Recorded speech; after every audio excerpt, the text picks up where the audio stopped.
A very sickly, weak, and cognitively glitching Donald Trump just got confronted to his face by European leaders, the coalition of the willing, as they are calling themselves, supporting Ukraine. This followed Donald Trump's disastrous press conference earlier in the day that we covered here on the Midas Touch Network, which took place in the Oval Office with Ukrainian President Zelensky. The second part of the day had this meeting with the European leaders who were there. Donald Trump kept on cognitively glitching. For example, Donald Trump said, "Where is President Stubb? Where's Stubb? Where's he at?" It's the president of Finland, who was sitting right across from Donald Trump, literally right across from Donald Trump. Watch this. This is how the meeting started. Here, play this clip. President Stubb of Finland, and he's somebody that, where are we here? Huh? Where? Oh, you look better than I've ever seen you look. But you've done a great job, and we wanted to have you here because he was literally sitting right there.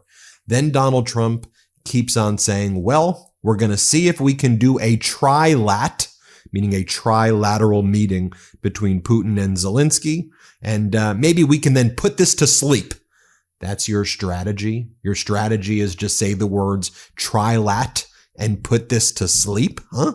Here, play this clip. And we're going to try and work out a trilat after that and see if we can get it finished. Put this to sleep, because this is not since the Second World War has there been anything like this. So then the European leaders, like Germany's Chancellor Friedrich Merz, said, look, we think that there should not be anything happening until Russia agrees to a ceasefire. We are all here, the European leaders who are sitting here today, Donald, to confront you and say there's got to be ceasefire first. President Zelensky of Ukraine agrees to a ceasefire. It should be Putin who now agrees to a ceasefire if we want to end this conflict. Then Donald Trump responds by saying, well, look, I've resolved 6 wars already. 6 wars I've resolved, and they didn't need ceasefires. He's just making this up. Like Donald Trump's like, I solved the India and Pakistan war. I solved Rwanda. He just makes this stuff up, and he just looks so utterly delusional in front of these world leaders. But it's amazing. These world leaders have Zelensky's back, and they're pushing forward against Trump. Here, watch this. Last Friday. But now the way is open for complicated negotiations. And to be honest, we all would like to see a ceasefire, the latest from the next meeting on. I can't imagine that the next meeting would take place without a ceasefire. So let's work on that, and let's try to put pressure on Russia, because the credibility of these efforts we are undertaking today are depending on at least a ceasefire from the beginning of the serious negotiations from next step on. So I would like to emphasize this aspect and would like to see a ceasefire from the next meeting, which should be a trilateral meeting wherever it takes place. Well, we're going to let the president go over and talk to the president, and we'll see how that works out. And if we can do that, I will say, and again, I say it, in the 6 wars that I've settled, I haven't had a ceasefire. We just got into negotiations, and one of the wars was, as you know, in the Congo was 31 years long. Another one that we settled last week with 2 great countries was 35 years going on, and we had no ceasefire. So if we can do the ceasefire, great.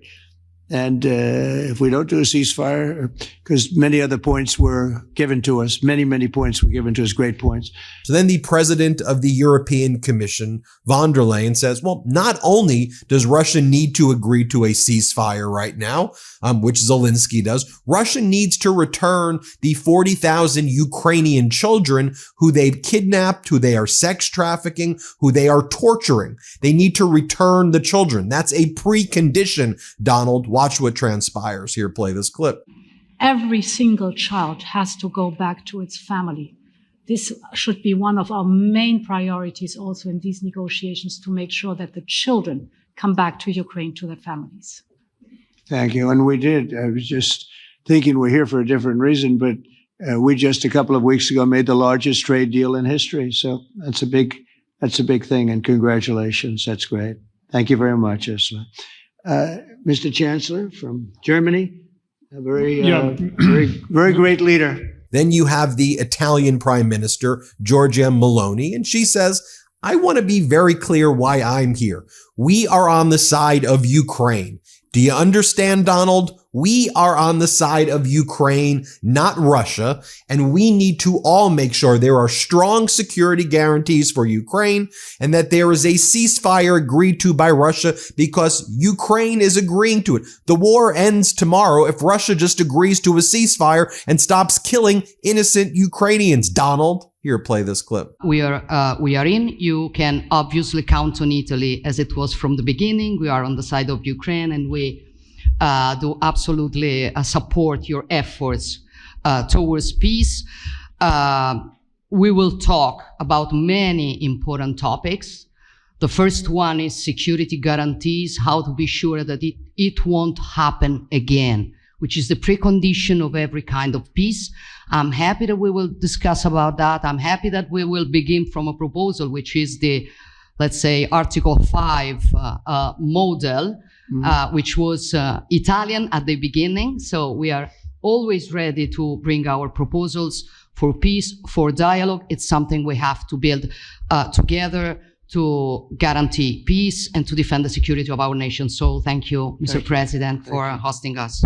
Then you have Prime Minister Keir Starmer, who says, we're not just talking about Ukraine here.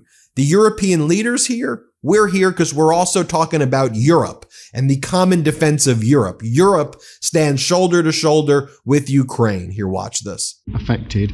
And when we talk about security, we're talking about the security not just of Ukraine, we're talking about the security of Europe and the United Kingdom as well, which is why this is such an important issue. Then you have President Stubb, yes, Donald Trump, he's the one sitting right across from you right there, who you golfed with last month. Sitting right there. And then the president of Finland says, let me explain to you why I'm here and why this is important, because I'm going to give you a history lesson, Donald. We are very close to Russia. You want to look at a map? They're not going to stop at Ukraine. They come for us next. Do you understand that? That's why we're all together, shoulder to shoulder with Ukraine. Watch the president of Finland speak. Here, play this clip. Some of the international media might wonder, why is the president of Finland here? I think the reason is probably that we might come from a small country, but we have a long border with Russia, over 800 miles.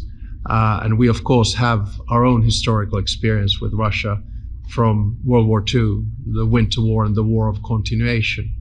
And if I look at the silver lining of where we stand right now, we found a solution in 1944, and I'm sure that we'll be able to find a solution in 2025 to end Russia's war of aggression and find and get a lasting and just peace. The situation is very difficult, but that's why we're here. Oh, and then Prime Minister Keir Starmer dropped this video of himself flying into Washington, D.C. Play this. And then bizarrely, Donald Trump, while all of this conversations are taking place at the table, Trump turns to Zelensky and he's like, well, I think that you'll find Putin's actually a good guy. I think you'll find that he really wants to do something with you, Zelensky. I think he really wants to help you out. Really, Donald? Really? Here, play this clip. So we're happy that we have such big unity today. Thank you, Mr. President. Thank you very much, for hosting us. Mr. President. I think you'll see that President Putin really would like to do something else. I think when we set that up, when we do, I think it's going to be when, not if. I think you're going to see some really positive moves. Just take a look right here at how French President Emmanuel Macron just looks at Donald Trump when Trump's saying this stuff, and he's like, he turns his head like, you must be a big moron. Here, play this clip. And I think you'll see that President Putin really would like to do something else. I think when we set that up, when we do, I think it's going to be when, not if. I think you're going to see some really positive moves. I know there's over 1,000 prisoners, and I know they're going to release them. Maybe they're going to release them very soon, like immediately, which I think is great. And by the way, here, there was a hot mic moment when this meeting, right as this meeting was taking place, and Donald Trump speaking to French President Emmanuel Macron. And in case you can't hear it, here's what Donald Trump says. I think he wants to make a deal for me. Do you understand? As crazy as it sounds, Putin wants to make a deal for me. He wants to do it for me. That's how gullible you are. That's really where we're at right now. Where Donald Trump's talking to French President Emmanuel Macron. Putin wants to do me a solid right now. Here, play this clip. I think he wants to make a deal. I think he wants to make a deal for me. You understand that? As crazy as it sounds. Just sit down. Sit down, everybody. Okay. I think we'll let the press come in for a minute. Waiting for the off. Now, going back to the table of the European leaders, again, as you see the leaders from Finland, you see French President Emmanuel Macron, the Georgia Prime Minister, the Italian Prime Minister, rather, you see the Germany Chancellor right there. You have the Secretary General of NATO, Mark Rutte. You have Zelensky at the table. That's who these people are at the table. Donald Trump then says, look, Putin agrees to security guarantees, so we've got that. Putin wants all of Ukrainian land, Donald. He wants all of Donbass. He wants all of Zaporizhia. That's what he wants. He wants all of Kharkiv. That's what Putin wants. Okay. And then Putin is going to go after Finland next. Realize what's happening, Donald. Here, play this clip. In a very significant step, President Putin agreed that Russia would accept security guarantees for Ukraine. And this is one of the key points that we need to consider, and we're going to be considering that at the table also, like who will do what, essentially. I'm optimistic that collectively we can reach an agreement that would deter any future aggression against Ukraine, and I actually think there won't be. I think that's even overrated, largely overrated, but we're going to find out, and I think that the European nations are going to take a lot of the burden. We're going to help them, and we're going to make it very secure. So then Donald Trump tries to hedge, and he's like, okay, well, obviously we'd all prefer a ceasefire, but I'm just not sure we need to do that. Here, play this clip. All of us would obviously prefer an immediate ceasefire while we work on a lasting peace, and maybe something like that could happen. As of this moment, it's not happening, but President Zelensky and President Putin can talk a little bit more about that. In the 6 or so wars that we stopped, we haven't had a ceasefire. And so I don't know that it's necessary. You can do it through the war, but I like the ceasefire from another standpoint. You immediately stop the killing. But I believe a peace agreement at the end of all of this is something that's very attainable, and it can be done in the near future. With all of the wars that I got involved in, we only have this one left. Of course, as I walk out the door, there'll probably be a new one starting, and I'll get that stopped too. But I thought this was going to be one of the easier ones. It's actually one of the most difficult. President Zelensky, knowing he has his true allies by his side from Europe now, he talks about the importance of bringing the kids back, exchanging prisoners, security guarantees, territorial integrity. So you see what's going on here? Europe, aligned with Zelensky, are saying, here are our conditions. We're not buying in. We're not being weak the way you are, Donald. Here's what we're saying needs to take place. Here, play this clip. Thank you so much. I can speak without microphone. Thank you so much. I think that we had very good conversation with President Trump. Very good. And it really was the best one. Maybe the best one will be in the future. But it was really good. And we spoke about very sensitive points. The first one is security guarantees, and we are very happy with President that all the leaders are here, and the security in Ukraine depends on the United States and on you and on those leaders who are with us in our hearts. They have been online before yesterday, and etc. So a lot of countries on the side of Ukraine, our people, and all of us want to finish this war, stop Russia and stop this war. We spoke about it, and we will speak more about security guarantees. This is very important that the United States gives such strong signal and is ready for security guarantees. The second point, or maybe the first, humanitarian direction, very important to exchange all the prisoners, and I think that President will help. And I was very thankful to your wife again, Mr. President, for the letter about our abducted children, and I hope that really it can be a historic role for the people to bring kids back to the families and be happy. Get the people back, yeah. Yes, this is so important, and I'm happy that we discussed it. this track with the President Trump, and I hope that we will find decisions.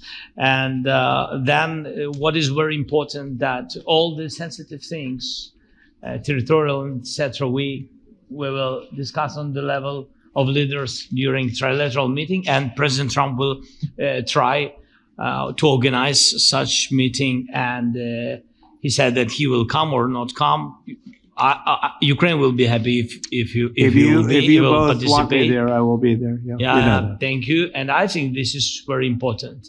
Yes, so security guarantees, bringing kids back, and all our people, not only warriors, first of all warriors, and all the civilians, journalists, a lot of people in prison. So we need them back, and guarantees which will work for the years. We spoke about it, and I showed the President a lot of details on the battlefield, on the map. Thank you so much. Thank you for the map, by the way. Good map. It was great. Yeah. I'm thinking how to take it back. We'll get you. No. I think that we had constructive, specific meeting, and I'm very thankful to all the leaders who are here, and you help a lot, and so we are happy that we have such big unity today. Thank you, Mr. President. Thank you very much. And then remember earlier in the day when Donald Trump was with Zelensky, he said, I don't think you need a ceasefire. Here, play this clip. Will there be severe consequences? Does that change because I don't think you need a ceasefire. You know, if you look at the 6 deals that I settled this year, they were all at war. I didn't do any ceasefires. And I know that it might be good to have, but I can also understand strategically why, well, you know, one country or the other wouldn't want it. And here was Donald Trump saying it again. I don't think you need a ceasefire. Play this clip. You have a ceasefire and they rebuild and rebuild and rebuild, and, you know, maybe they don't want that. But if you look at the 6 deals that we made peace and you know, long-term, long-running wars, I didn't do any ceasefires. I like the concept. You know, I like the concept of a ceasefire for one reason, because you'd stop killing people immediately, as opposed to in 2 weeks or 1 week or whatever it takes. But we can work a deal where we're working on a peace deal while they're fighting. They have to fight. I wish they could stop. I'd like them to stop. But strategically, that could be a disadvantage for one side or the other. But all of these deals I made without even the mention of the words ceasefire. And then Donald Trump just said earlier, you know, he went from there'll be peace in 24 hours from when he gets elected to now, look, the war will end when the war ends. Here, play this clip. Mr. President, Vladimir Putin mentioned that the war will not end without addressing the root causes of this war. Have you had an understanding what are the root causes of this war? Well, look, the war is going to end. When it ends, I can't tell you, but the war is going to end, and this gentleman wants it to end, and Vladimir Putin wants it to end. I think the whole world is tired of it, and we're going to get it ended. It was, you know, I've done 6 wars. I've ended 6 wars, and I thought this maybe would be the easiest one, and it's not the easiest one. It's a tough one. And then finally, here's French President Emmanuel Macron. Here's what he had to say. Play it. And we work very hard, and we've worked very hard during the past few years to have a peace which is a robust and long-standing peace. This is why the idea of a trilateral meeting is very important, because this is the only way to fix it. And by the way, I think as a follow-up, we would need probably a quadrilateral meeting, because when we speak about security guarantees, we speak about the whole security of the European continent. And this is why we are all united here with Ukraine on this matter. In order to organize such a trilateral meeting, your idea to ask for a truce or ceasefire, at least to stop the killings, as we discussed, is a necessity. And we all support this idea. And in order to have such a long-standing peace for Ukraine and for the whole continent, we do need these security guarantees. And the first one is clearly a credible Ukrainian army for the years and decades to come. And the second one is our own commitments, all of us. And we worked very hard during the past few months among the coalition of the willings, with the support of NATO, to build the different pillars of security guarantees and our commitments. And you can be sure that Europeans are very lucid about the fact that they have their fair share in these security guarantees for Ukraine, but their own security is clearly at stake in this situation. So you can count on us as we can count on you in order to deliver this robust peace for both Ukraine and Europe.